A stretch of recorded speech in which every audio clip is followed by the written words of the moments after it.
na Constituinte 87 e 88. Porque vínhamos de um período em que decretos-leis se sucediam e você não sabia o que ia acontecer. Porque vivíamos num período em que havia até decretos secretos. Eu fui estudante de Direito na década de 70 e para ler o Acordo Brasil-Alemão, Acordo Nuclear, nós tínhamos que entrar no banheiro porque era proibido ler o tal acordo, um acordo pelo qual nós todos, cidadãos brasileiros, pagaríamos e nem nós, estudantes, tínhamos direito de ler. Então, conseguiram uma cópia e aí essa cópia ficou no banheiro. A gente ia e lia aquele documento. Depois de viver esse período, nós queríamos o oposto, ou seja, um direito posto à observância de todos, que é a positivação, de tal maneira clara que nós todos soubéssemos que direito eu tenho, como exerço e qual é a realidade jurídica do país. Isso é a segurança jurídica. Isso é o que me dá, às vezes, mudanças de jurisprudência.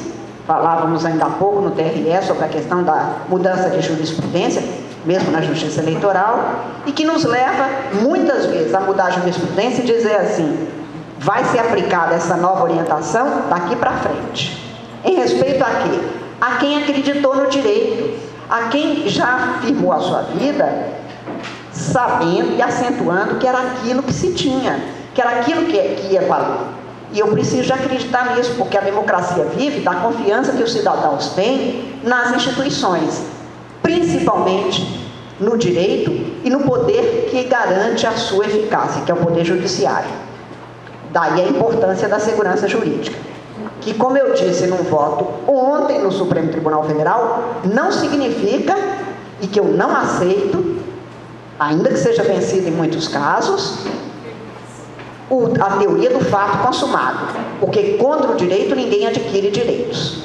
Quer dizer, não é mentir, como eu dizia ontem no voto, para fazer um concurso, dizendo que você já passou, já tem 3 anos de formado, e depois consegue passar.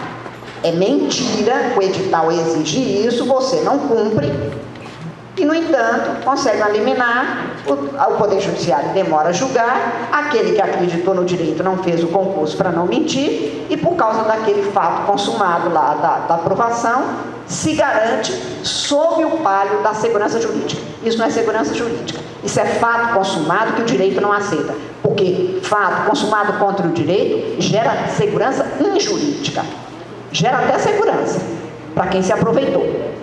Mas eu lembrava ontem no voto que uma das coisas que eu mais repeti o meu pai contar em casa foi que Rui Barbosa era muito novo na Bahia ainda e tinha o curso primário e o curso secundário. E então, para entrar no curso secundário, tinha que ter uma idade mínima e o Rui não tinha. O diretor da escola, vendo que era alguém muito acima da média em termos de inteligência, sugeriu ao pai do Rui que simplesmente não dissesse qual era a idade dele. Ao que o pai do Rui Barbosa disse: não quero que meu filho comece a vida, seja lá para onde ele for, com uma mentira. E eu disse, porque isso teria tirado a valia de tudo que Rui Barbosa fez e lutou na vida em favor do direito, e foi o grande construtor do direito republicano, do início da República, que ainda hoje é considerado o maior advogado que esse país já teve e um dos maiores constitucionalistas que esse país já teve. Exatamente para garantir que o que ele adquiriu de acordo com o direito, e por isso mesmo tem que lhe ser seguro.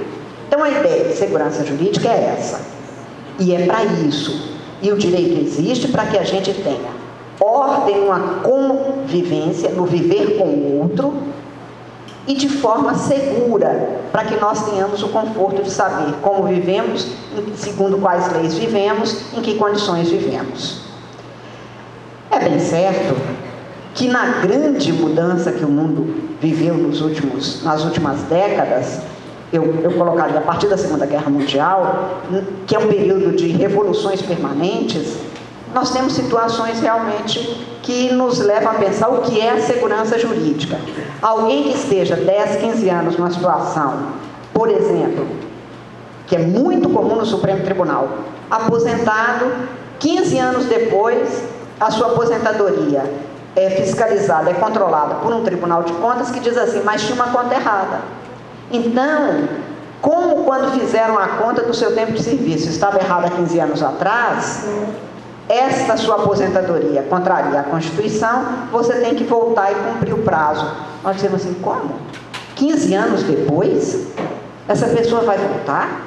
Essa pessoa tem outra vida, tomou outro rumo, e aquele que estava na situação dele que já morreu. Portanto, nós quebramos o princípio da igualdade em nome dessa regra. Então, nós precisamos saber o que é a segurança jurídica, nós juízes, no caso concreto. E aí eu abro um parênteses para dizer, mudou a ideia de segurança para todos nós. A minha avó queria que a minha tia Lucinha, que era normalista, professora, eu que sou de uma família de professores, e por isso mesmo é que honro tanto todos os professores, porque acho a figura mais especial da vida da gente, aquele que nos ensina, aquele que nos abre as portas.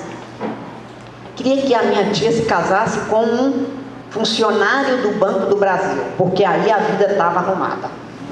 Ela mesma dizia, se a Lucinha casar com um funcionário do Banco do Brasil, eu posso morrer em paz, porque aí não há mais nada a ser feito. Acabou isso. Nem o servidor público, e eu sou servidora pública há 30 anos, não tenho certeza, porque você vai pela vida como numa estrada. Numa hora lá pela frente pode surgir uma curva que você não viu e você tem que mudar de rumo, mudar de rota. Não tem mais essa segurança. Essa ideia que a minha avó tinha não é a que eu tenho. E a que eu tenho não é a que o meu sobrinho tem. Que para ele, viver em ritmo de rock and roll permanente, está tudo muito bem. O próprio nomadismo no mundo, isso que a gente tinha, a minha geração tinha, que a dos mais novos já nem tem tanto, que era de querer ter uma casa como se fosse um bicho que quer ter a sua toca para na hora H, na hora da chuva forte, ter para onde voltar. Hoje todo mundo anda e desanda por o mundo inteiro e não precisa de ter casa e meio cigana por aí, embora mantenha um pouco o lado de que eu quero alguma segurança.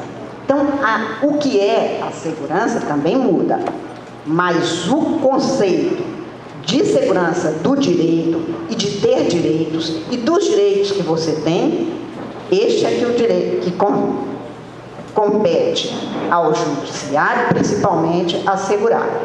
Por isso, nós até algumas decisões que consideramos contrárias à Constituição, por exemplo, em 2010, o Tribunal Superior Eleitoral considerou que o chamado prefeito itinerante, aquele que é prefeito no município, um ano antes, ele, prefeito daqui, se muda do seu domicílio eleitoral para o município vizinho, fica dirigindo esse aqui, mas sendo eleitor do outro, para no outro ano se candidatar no município vizinho. Nós dizemos, se só pode ser reeleito num cargo uma vez, ele não pode ficar, como nós tivemos um caso em que na ficha do hotel a pessoa colocava profissão prefeito, porque ele já tinha sido prefeito 20 anos seguidos, embora no Brasil só possa ser uma vez na sequência. Quer dizer, para mudar isso, a jurisprudência mudou, reinterpretou a Constituição, mas disse, se aplica daqui para frente. Porque quem fez antes, como não tinha essa interpretação, fez acreditando naquela regra, de que valia. Por isso mesmo eu não vou mudar da noite para o dia. A ideia de segurança no direito é exatamente essa.